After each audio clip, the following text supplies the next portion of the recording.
Um, so Craig, we've known each other for 4 years now. And a half. 4.5, yeah. So we used to be basically the people that consulted with all of our West Coast customers. And that was a joy, but you also bring so much experience at both LinkedIn and Achievers. And now Craig is affectionately known as Culture Craig because he is bringing just data goodness to communities around the world. So that's a little about Craig. Awesome. Thank you, Fresia. And it's so good to be here. And if you can't tell already, we're even in how we're doing this intro, we really are going to try to engage with you today. We know this is a webinar and we know that we can't see you. So we have trying to do some stuff to be interactive along the way, and that's really exciting. And even with this opening, and we'll, like Zach just said, the questions coming in. But I want to introduce Fresia. Like Fresia said, we started together on our people science team. I think when Fresia started here, we're 80 employees. I came in around 120, and now we're at over 700. So there's been a lot of growth in this journey we've been on. I will tell you that Fresia is somebody I admire so much when it comes to organizational psychology. I've always appreciated Fresia's just focus on details and attention and rigor and really love for the data and passion for that. As she mentioned, my journey has taken me into marketing and like out in the world speaking and talking. And Fresia's journey has been amazing to watch her evolve into playing such a key role in our data and our insights. And a lot of what we're going to be looking at today really was driven by Fresia and her team. And it's just a real honor. You know, we don't work together as much as we used to. So to be able to do things like this together, a real treat. And we're really happy to be here to bring this together. Fresia's background, master's degree in organizational psychology, correct, Fresia? That's right. Yeah. But just what a treat. And we're excited to be here and to be sharing this with you. It's exciting information. And I think together we really can shed some interesting light on it. So. Yeah. And as Craig mentioned, we're going to engage with you. So we might not be able to see you, but you do have a chat box and you do have emojis. So let's just kick this off. Really interested to hear from everybody. So using emojis, and you can see the three we have down there. Honestly, how do you feel when you hear the word data? The heart eyes, I love it. It excites me. The middle kind of, so this is me. And then some people are like, no, too much. So be honest, curious to hear what of those three emojis are you when it comes to data? We were discussing what does this look like. We have some fun ones coming through. We've got drooling.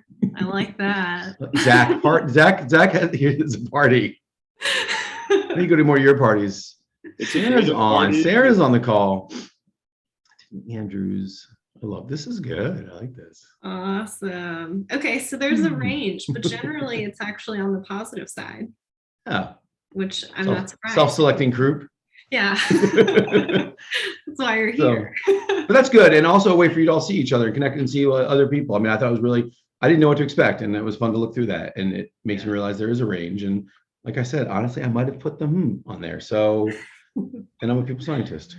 So amazing. Let's go to the next slide. All right, we don't want to take a lot of time here, but we do think it's important for those of you who might not know about Culture Amp, who we are. We are the leader in employee experience. This company is over 10 years old now. We're based out of Melbourne, Australia. And what we're really doing is building tools to help organizations listen to their people and take action in a way that will drive healthy cultures. And I really have always appreciated that we do it from this kind of human perspective. There's some high level numbers here. We've recently crossed 5,000 companies, which is just amazing, in 195 countries. It says reviews, over 1 million reviews. Those are performance reviews. So we also do performance management, over 8 million surveys completed in 3,000 benchmarks. And by the way, those benchmarks are on our website. So you can go and look and sort through and look at my region, my particular industry, is all kinds of benchmarks. And that's all fresh, updated annually based on our data, which is exciting. And then you can see below, just kind of giving you some scale across the types of organizations we work with. Really amazing brands from these large enterprises all the way to the SMB. We cover it all. And I always have to say, first and foremost, I love the space. I came here because I love the space. And to this day, when I work with clients and get in there and the tools that we provide, I still geek out on it. And it's just kind of, it's just such an interesting tool. And if anything, I'd say the biggest value to so many of us is just to be able to finally put real data that's easy to understand along with the stories and things you're saying into your leadership. And same for your teams, that they can use tools like this to host these conversations. We believe that we want to bring it back into the organization. Not, it shouldn't be owned by one team or one department. That culture is owned by everybody, and tools like ours we're trying to use to drive that through the organization. So really proud of our company. Anything you want to add there, Fresia? I like that you talked about the benchmarks being open source that we share with everyone. And that's really the purpose of this research as well. We want what we're learning from all of these companies to be shared. And so whether or not you're a customer, you're getting access to those insights. And that's really the purpose of today's webinar as well. Yeah. So go to the next slide. So given all of that, what we just said there before about our reach and the information and what we're coming across, so often like our companies are growing, shrinking, going public, in different stages in their journey. And a question we often hear is this normal? Where we are, is this normal? Which is a really interesting question, and it changes over time. Is there more on this? Yes. Or what can we expect? So is this normal, or what can we expect, right? Everybody's, trying to just understand and make sense of where they are, particularly today. There's a new layer on top of it. And that's what we can dig into. And that's what we did with this research here is let's look at that. Let's find out what is normal. What can you expect? What shifts as things change? So that's what we did there. So we built the Culture Crunch report. Fresia, Yeah, so the Culture Crunch is really our definitive data-backed answer to those questions around what is normal. So we looked across 4,000 organizations to really see what are the common patterns and changes that happens across a company's life cycle, and specifically across 3 separate stages. So we looked at funding stage, growth trajectory, and company size. Today, we'll really dive into growth trajectory. So we're going to share the strengths and opportunities for employee experience when a company is growing, what drives employee engagement at each of those stages of growth, and then what the relationship is between culture and monetary success. So the way this will work is there's kind of 3 sections with those 3 pieces that we'll go through.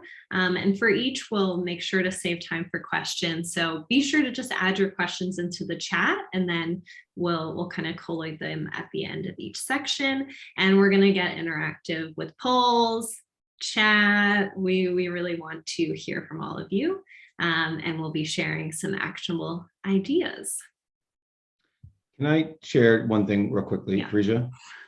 I love to jump in here and just share that this, just from my perspective on this report. When I first joined Culture Amp 4.5 years ago, we had just released this first Culture Crunch report, and it was really interesting. But it's in retrospect so much smaller, and the sample set that we've grown to, and we spoke about it a lot, we used it a lot, it was referenced a lot, and in our growth, other things have happened. So to come back, this is the first time we've revisited, and what I want to point out is, it's so impressive how much further we've come, and for just to share that perspective, we're now looking across 4,000 organizations, and to be able to look across these stages. But the thing I've been really inspired by on this is that now with this data that we have, it's the longitudinal work, that it's not just a snapshot anymore in time what we're seeing, but we can look at trends or things. We can go back 3 years and say, well, they got here, what was earlier. So I found it just people geek. We call them people geeks. I think you're data nerds.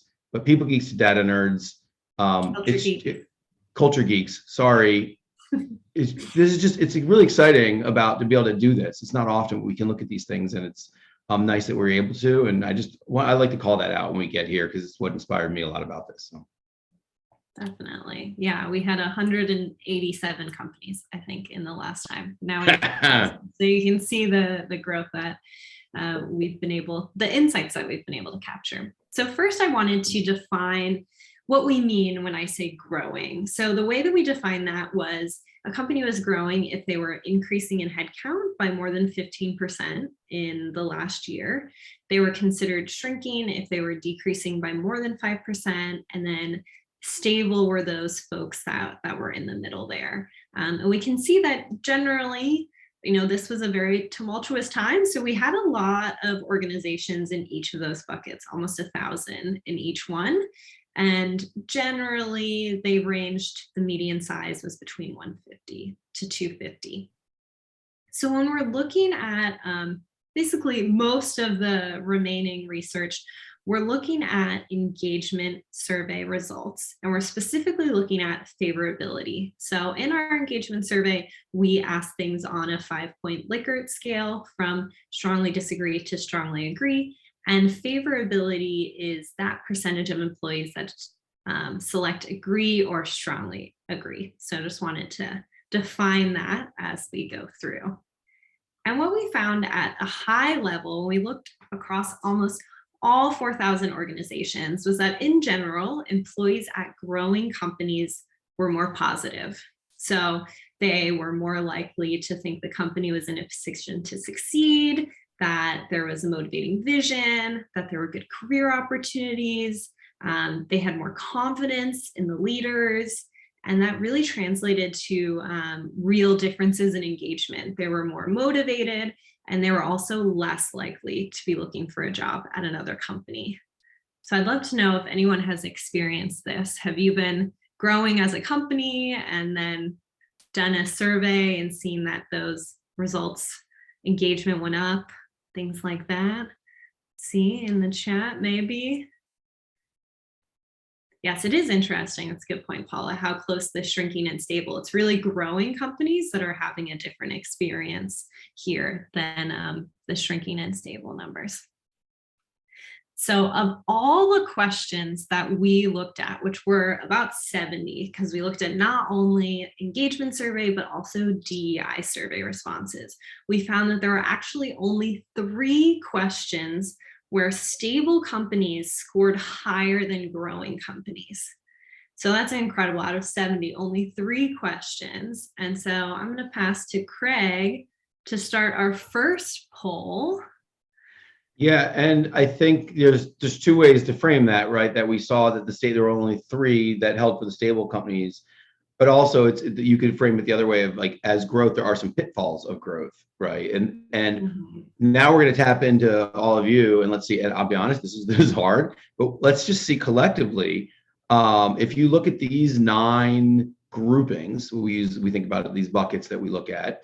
If you had to pick the 3 that are pitfalls or are very how to put it, that go down during growth that we keep an eye on, what would those 3 be? What are the ones that, if you were a leader saying, let's keep a particular eye on these 3 as we grow, what do you think they are? And then Fresia, do you want to open that? I think Zach's the only one that's able to open. Oh, we're sending them. Hold on, we're going to set up a poll, so we're going to be able to aggregate and see how collectively. There it is. Yeah, there we go.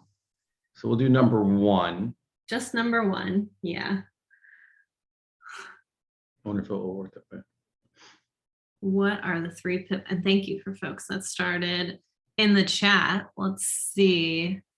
I'm seeing alignment. I'm seeing role clarity come up in the chat. If you can respond to that first poll.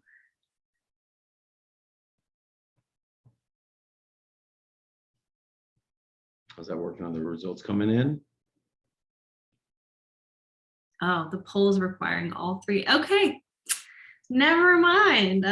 Just do it in the chat, I guess. Yeah. Okay. So let's see what people put in the chat. Let's see how this is coming across. Yeah. Role clarity, work-life balance, alignment, role clarity, manager. Yeah, I'm definitely seeing role clarity, seeing work-life balance. All right. Let's do the big reveal. Here it comes. Right. There. Fresia, you want to walk us through these, and then I'll Sure. Yeah. Add some insight. The 3 questions where stable companies scored higher were around role clarity, enablement, and work-life balance. So we saw many of those coming through. So for role clarity, when a company is in hypergrowth, roles can really change rapidly, making it more difficult for employees to clearly understand what success looks like for their role. For enablement, it really suggests that scaling knowledge management and keeping information up to date is difficult when a company is growing quickly. And then finally, work-life balance, in growing companies, it's difficult to take time off to recharge, probably because the workload really requires all hands to be on deck. So it seems like everyone at least got one right, it looks like. I know that I've experienced this at CultureAmp, going from 80 employees to almost 800.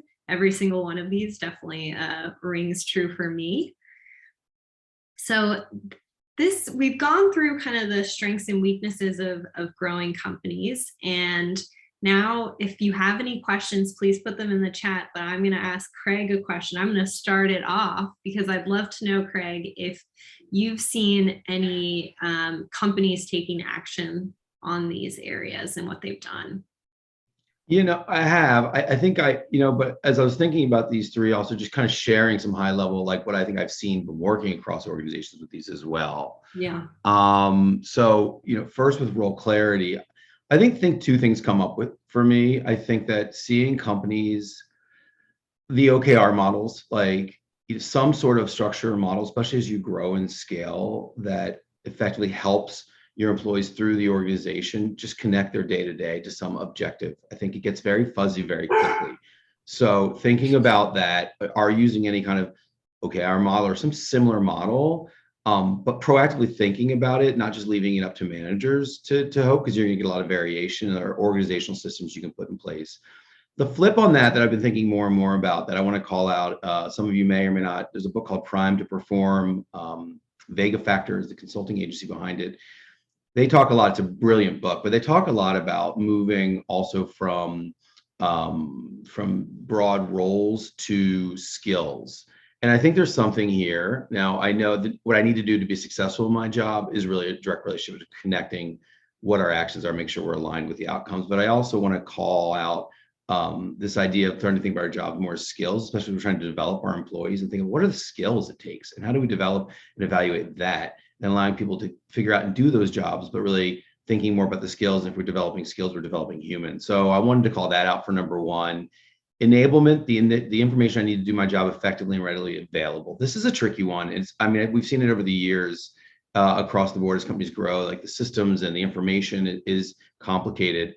I just think on this one, there's two sides. I think the obvious side is the tools, and how are you thinking about your information management system? Are you using tools to help people find information, like we use Confluence, like a management system where it's there, it's well organized, people can find what they need when they need it, and all the way down to their job level. But I think the other one there is, it's easy to think about just the data being served to people, but how much happens in conversations and with our peers, especially now that we are a more virtual. How are we facilitating those informal flows of information? Are people, well understanding how to use Slack to connect with each other? What's your culture around that? How do we share information? Because so much information you have is held by the employees, and we have to keep that moving and flowing. And how are we thinking about our organizations in that way?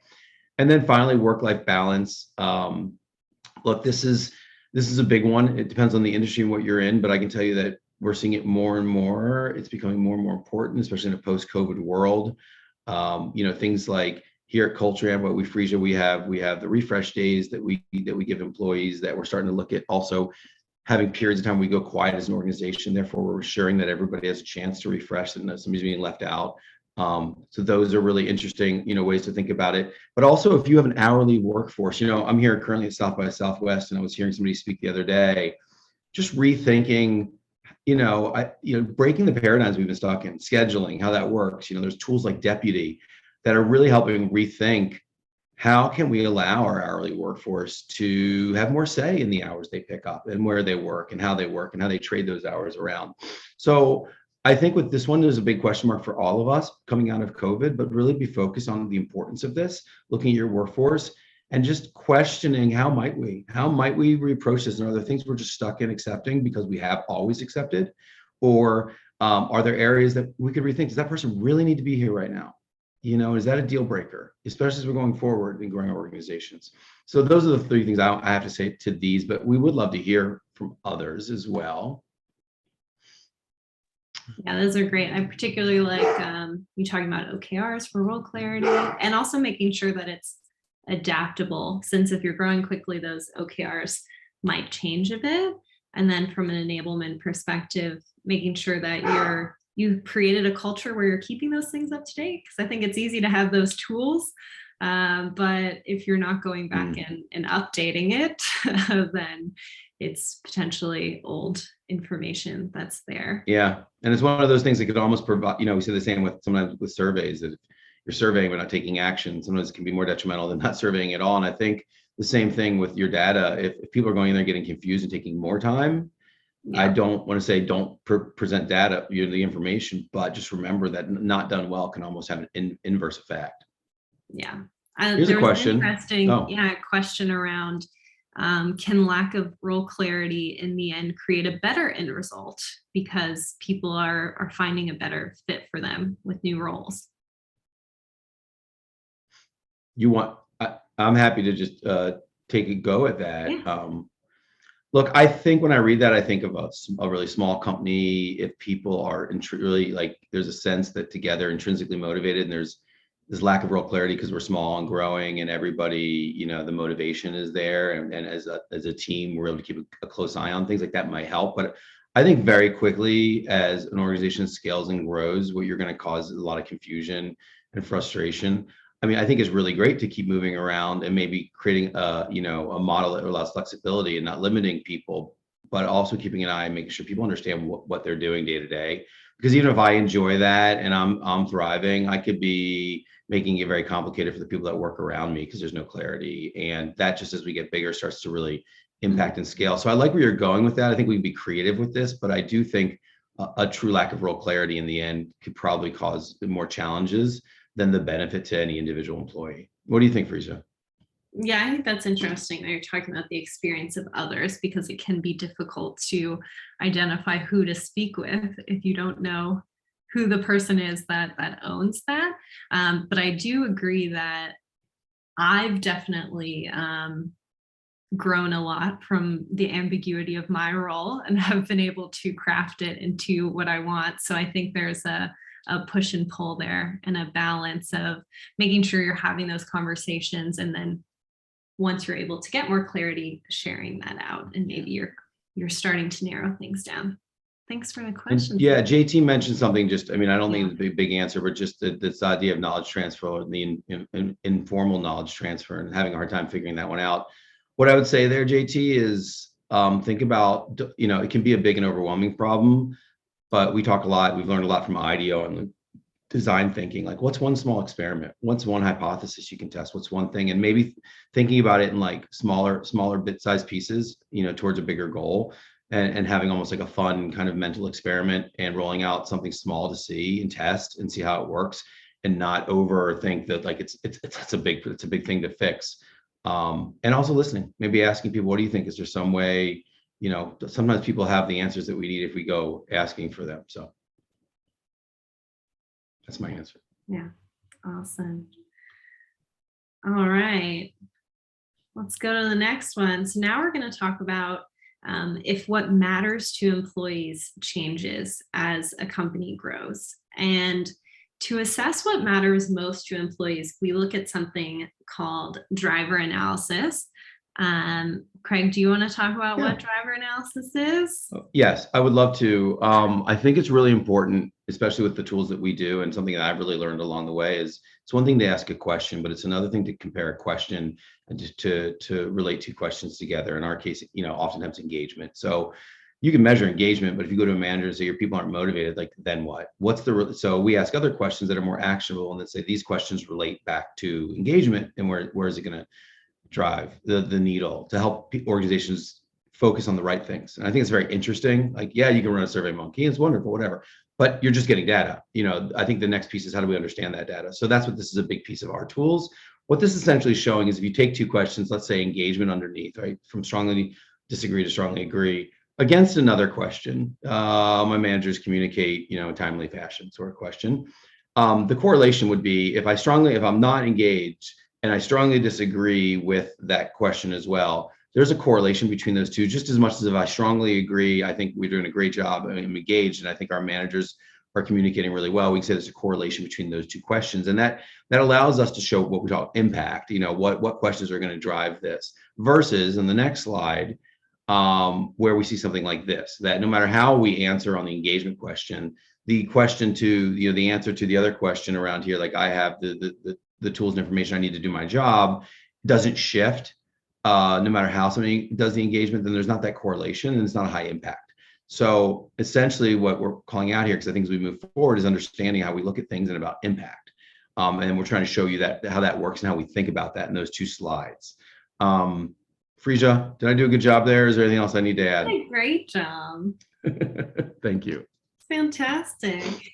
Yeah, so driver analysis is really just showing us what is most important to employees when it comes to engagement, and it tells us what actions we could take.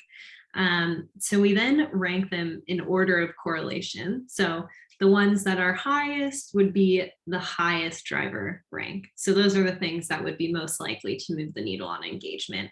And so we looked at that for companies that were growing versus those that were shrinking and those that were stable.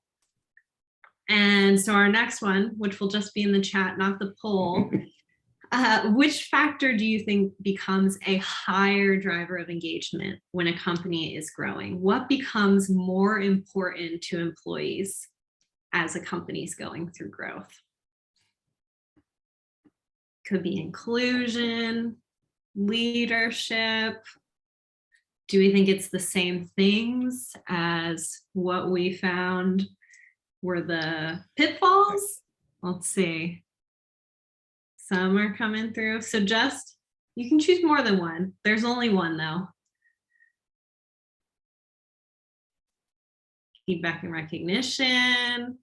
Seeing a lot of the feedback and for us. Yeah. Learning development seems to be. Yeah. Yeah. Okay. Quite a spread. Yeah. It's hard to pinpoint. Yeah. So first I'll share what doesn't change. So we're actually surprised to find that it was relatively consistent across growing, shrinking, and stable. When we looked at the top 5 drivers, 4 out of 5 were the same across those different growth trajectories. And they really centered around learning and development and leadership. So the top question was, I have confidence in the leaders. Second, the leaders demonstrate that people are important to the company's success. Then an L&D question around if they feel like the company is contributing to their development. And then finally, if the company is effectively directing resources towards company goals. So those were all things that did not change. It's important no matter whether you're growing or you're shrinking.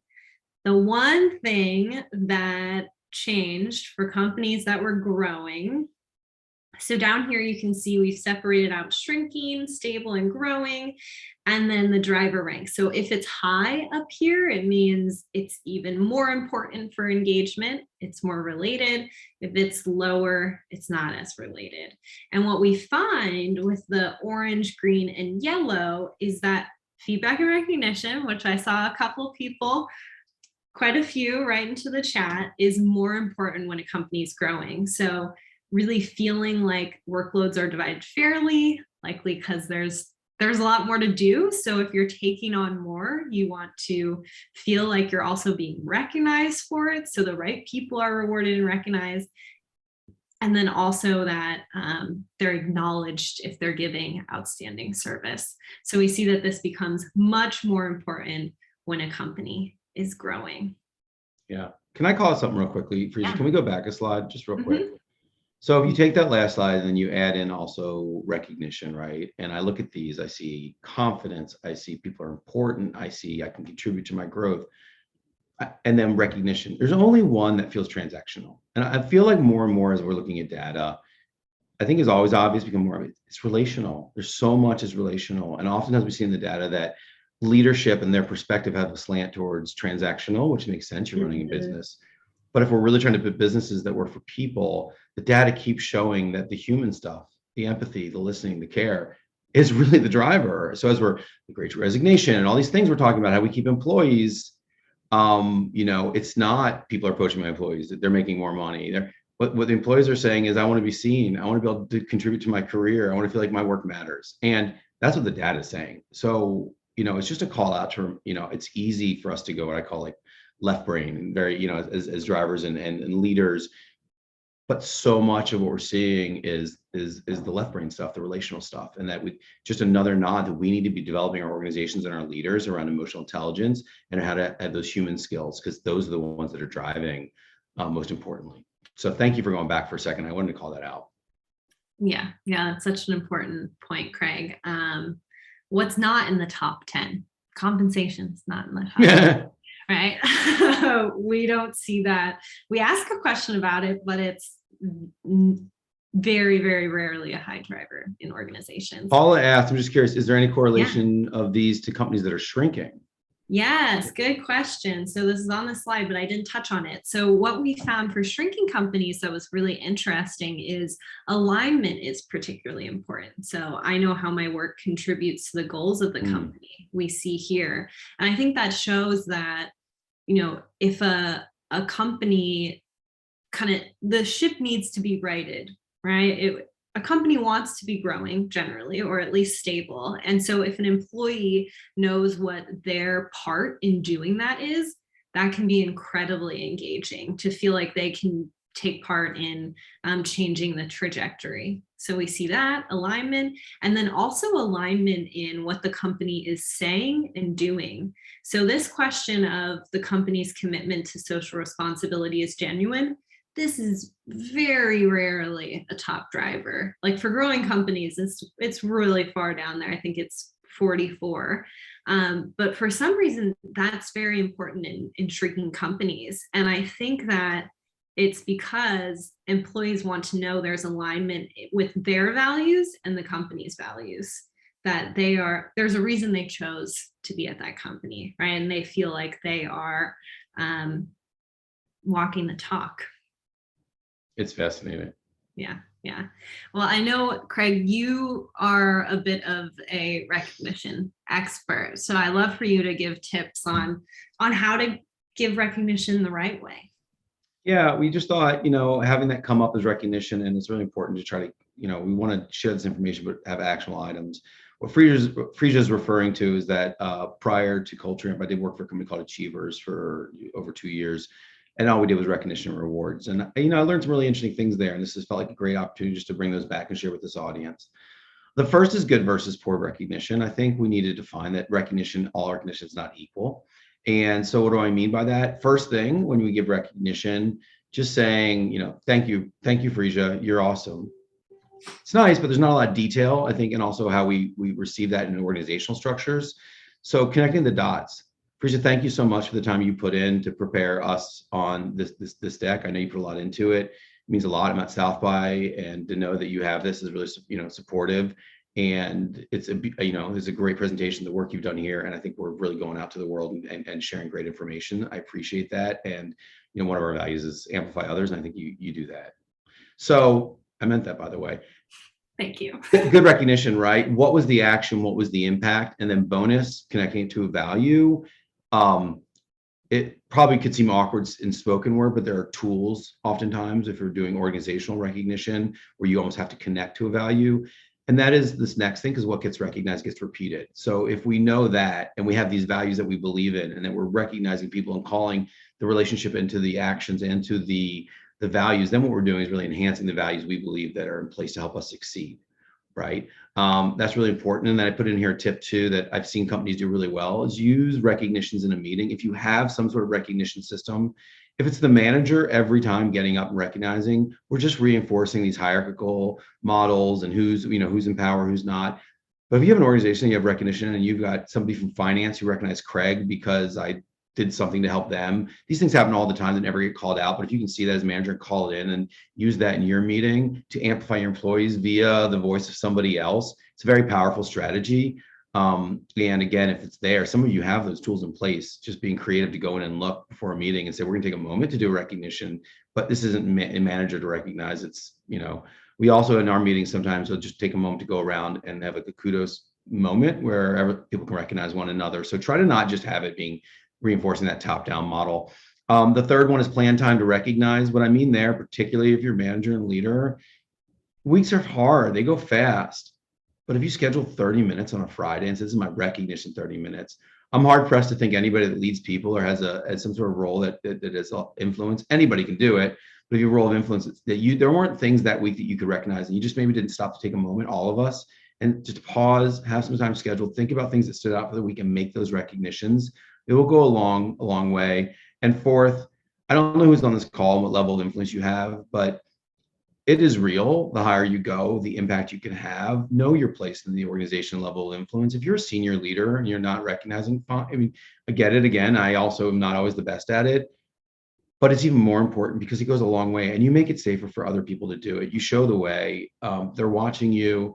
Recognition is important. It doesn't have to be a very complicated thing, but it does have to be something that's modeled and lived. So those are the four tips. I hope those are helpful and just add some context and things we can bring back to our organizations. Yeah, I really love the value one particularly because, as we just talked about, the importance of companies being genuine. And I think if you say something's a value, but you're not actually recognizing people that are living that value and the behaviors that are associated with it, it can feel like it's not genuine. Yeah. Yeah. Awesome. That's interesting. Aaron was sharing about sometimes receiving recognition from a senior leader can feel like too much. Reminds me that number four also needs to be spun on its head. And as leader, you need to know this. Yeah, I mean, you don't make people uncomfortable. I agree. Everything has variations, and looking at it, but just knowing. But if you're an organization that says recognition is important to us, and your leaders aren't recognizing, that could be, equally problematic. So understanding, your people and what is, I'd love to dig into that. What is too much? What took place there? Yeah. All right. Ready to take us home in our last section, Craig? Yeah. So culture is a competitive advantage. I think what we want to talk about here, we've been talking a lot about the impact of growth on culture, but we want to turn now and talk about the impact of culture on growth, right? And specifically monetary success, and look at this from a different lens. So we are going to turn a bit here, turn a corner, and move into this direction. So here's again what we looked at. If employees are confident in the company and leaders, their stock price is higher. What we're looking at is, kind of this success. Now we're using things like stock price or some of these others, and I want to call out that there are lots of measurements of success, but we're just looking for these indicators that help us. These are indicators of success, right? Growth, stock price, size of organization, and that's what that is. It's the best way for us to take a look. But we see some really interesting things. So what we looked at was, in the bottom 33% of where stock price performance was against the top 33%. What's comparing that, again, looking at those question buckets and saying, well, how are things changed? And what was really interesting is the organizations surprised that had the higher valuation, that they were performing in that way. There was 9-point spread on company confidence. That's a massive spread with this kind of data set. That's really big. Leadership, again, was a 9-point spread there. And engagement, we see 6-point difference in engagement. So I think there's this inverse relationship back and forth between these two, that if we're building these organizations, the confidence in your organization, you're successful, and I like, and again, we've done some historic looking that these are things we can look on to build that can be indicators of growth towards success. And, we've talked about that, like the relationship model of an outcome versus an input. So many organizations focus on the outcome, in this case, stock price. If we, and yeah, you can fire employees and make yourself more profitable, stock price goes up. But what are you ultimately doing? Because you're only focused on the outcome. And we say, well, let's look at the inputs. And we say this to leaders too around engagement. You shouldn't just recognize leaders on engagement. What are the drivers of engagement, and how are they doing on those? Because we believe those will impact that. So which goes back to something like this, that in success, let's be looking at company confidence and how can we impact that. Leadership. I mean, look at how big that these are an impact on our overall success and ultimately engagement. Anything to add there, Fresia? That's great. Yeah. So we've talked about leadership has come up a lot right? Like it's come up as one of the top drivers, no matter what's happening within the organization. And I think it's interesting that it comes up here again. So I'd love to know what people think, because what exactly are these companies doing differently? So when we look at leadership, we ask 4 questions. One, if the employees have confidence in the leaders, if the leaders keep people informed, if they demonstrate that people are important to the company's success, and if they've communicated a motivating vision. And I'd love to know in the chat, which one of these do you think had the greatest impact on stock price, or was most related to stock price? And we can make it easy. Put 1, 2, 3, or 4. 1 being confidence, Yeah. 4 being leaders have communicated a vision. Good So that'll make idea. it easy for you to show us what you think. So we got 3, 1, 4. Keep people informed.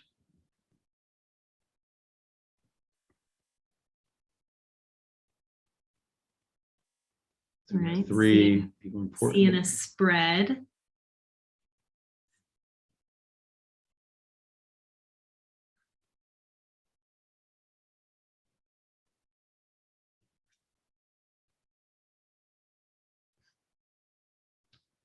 Well, Fresia, what was Yeah. it?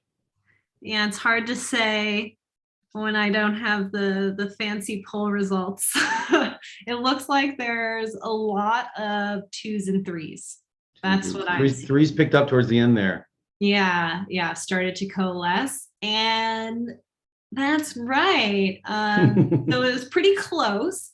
So we see an 8-point difference on I have confidence in the leaders at the company, 5 for keep people informed, 9, so the largest, for the leaders demonstrate that people are important to the company's success, and then 5 for a motivating vision.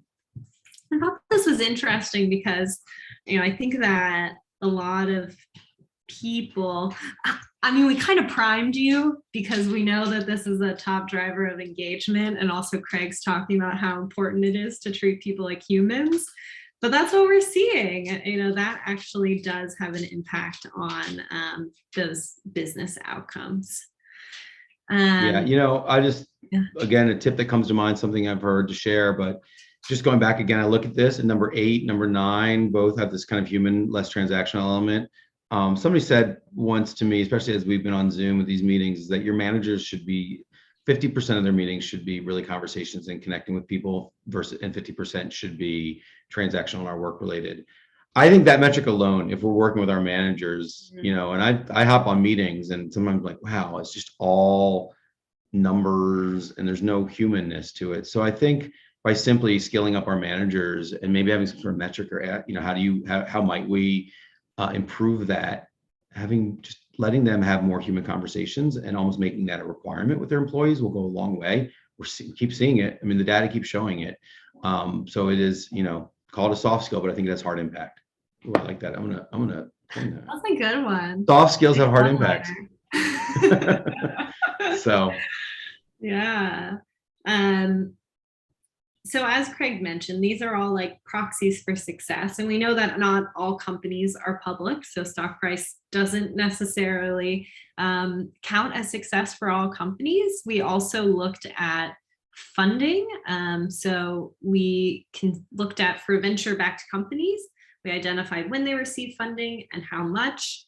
And we found that, similar to stock price, very similar, companies that received funding, and were likely looking. That's an important distinction because they were already venture backed. They were on the hamster wheel of receiving funding.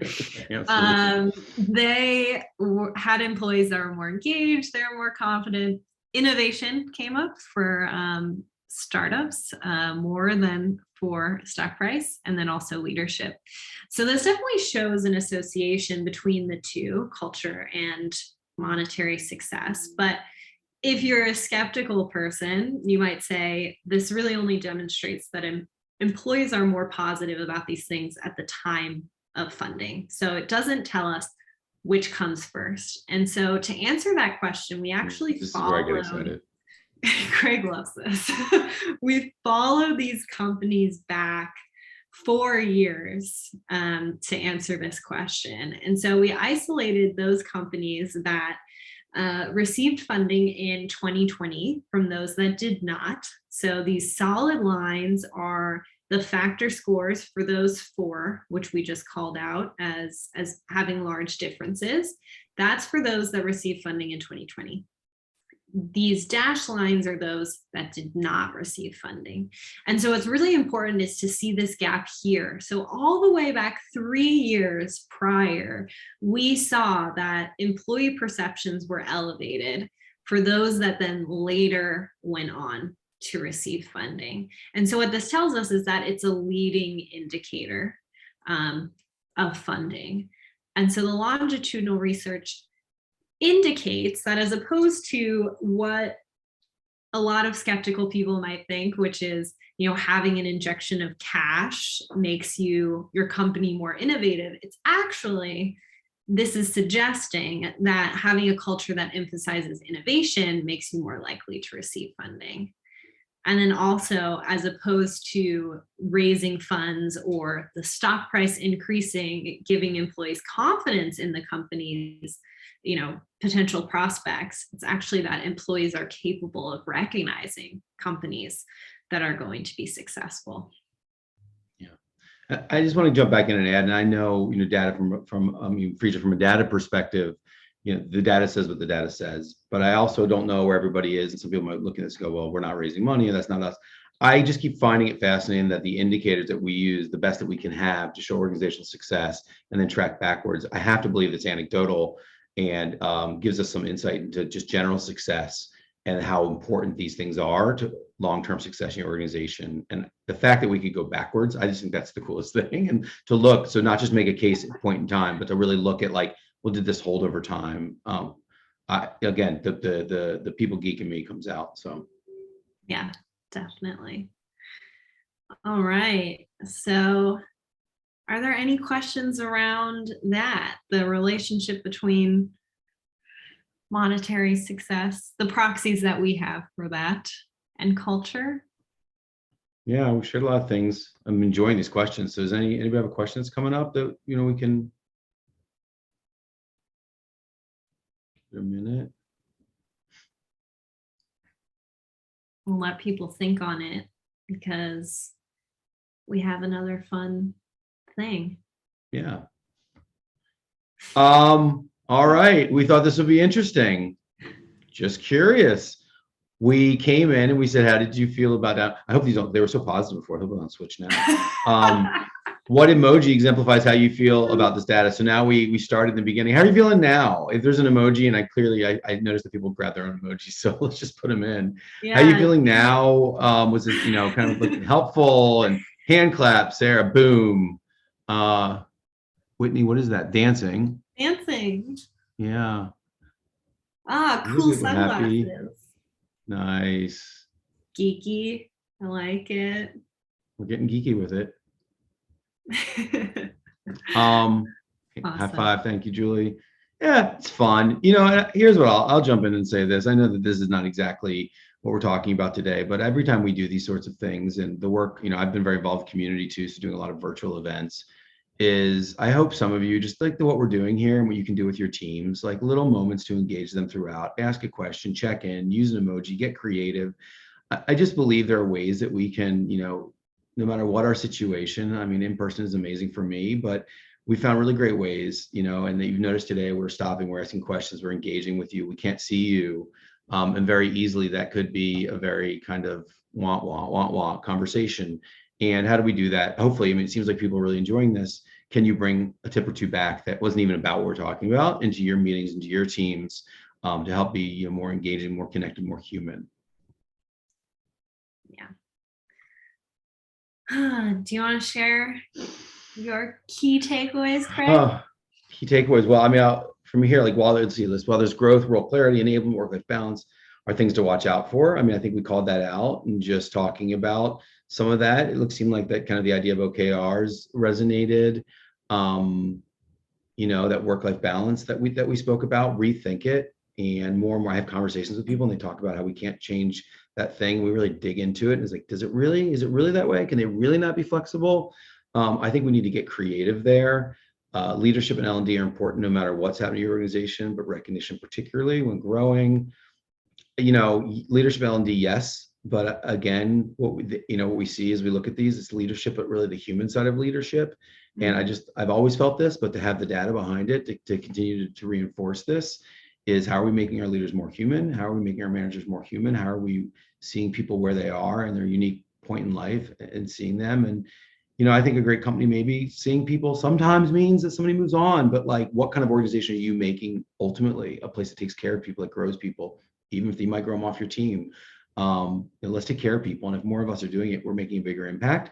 We're running healthier organizations, and your employee brand is going to be strong, and you're going to get great talent as well. I mean, I'm not saying that you do that, people are leaving. My point is, build the overall culture, and let's not get fixated on one little one-off, but really, what are the bigger things that drive this? And then finally, perceptions of senior leadership and confidence in your company / product precede monetary success. That I hope you get a little bit of insight as we do, or I do. Oops, just lost that light.